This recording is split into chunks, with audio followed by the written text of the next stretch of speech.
At core, Couchbase is a key value system, so you can get documents directly by key in Nickel, not just query for them. In this lesson, we'll see how and learn some related techniques.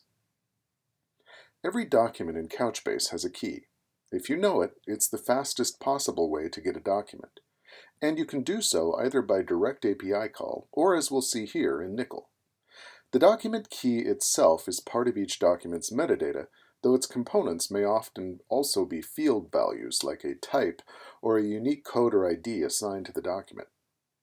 To speed access, buckets can be configured to retain document metadata, including the document key or ID, in memory, even if the document itself is ejected for memory management purposes. You can access the document key directly through the object returned by the meta function, though in this context it's referred to as the document ID rather than key. These terms are interchangeable. Document IDs are defined when each document is inserted. Our SDKs and Nickel function library provide for UUIDs and cluster-wide counters to help ensure you create unique keys. There are various strategies for key design, which you can learn more about in our free online course, CB105, Introduction to Data Modeling in Nickel. To get a document by key in Nickel, you'll use the Use Keys statement as a query clause.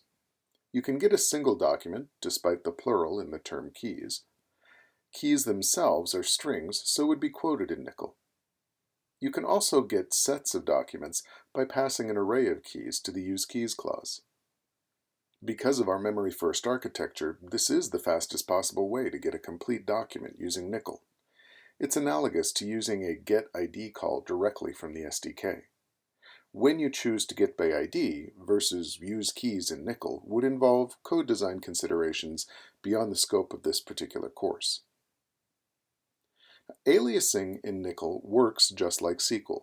Use the as keyword to rename a field of results returned by a query. This technique is particularly powerful in Nickel as it lets you shape multidimensional documents, potentially shaped and named to easily map to a data object in your own code. There are also good reasons to concatenate values in Nickel, again as part of shaping the documents resulting from your queries as you need them to be shaped. So what have you learned in this quick lesson? Well, the terms key and ID are interchangeable, but every document has one, and it's defined when the document is first inserted and never changed. Buckets can be configured to retain keys, even on document ejection, to speed later access. The key pattern itself is defined by your code, or during data import as we saw in an earlier lab. UUID functions and cluster-wide counters are available to help ensure you create unique keys.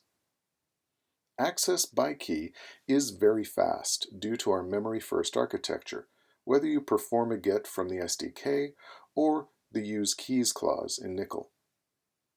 Selected field names can be aliased and values concatenated as part of shaping your resulting documents however you need. In this lab, you'll practice a bit with selecting nested fields, mashing up values and aliasing key names.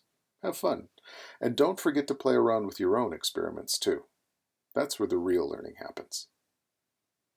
In the next lesson, we'll introduce the two most important topics in this course, indexing your data and writing query filters corresponding to your indexes. Come on back.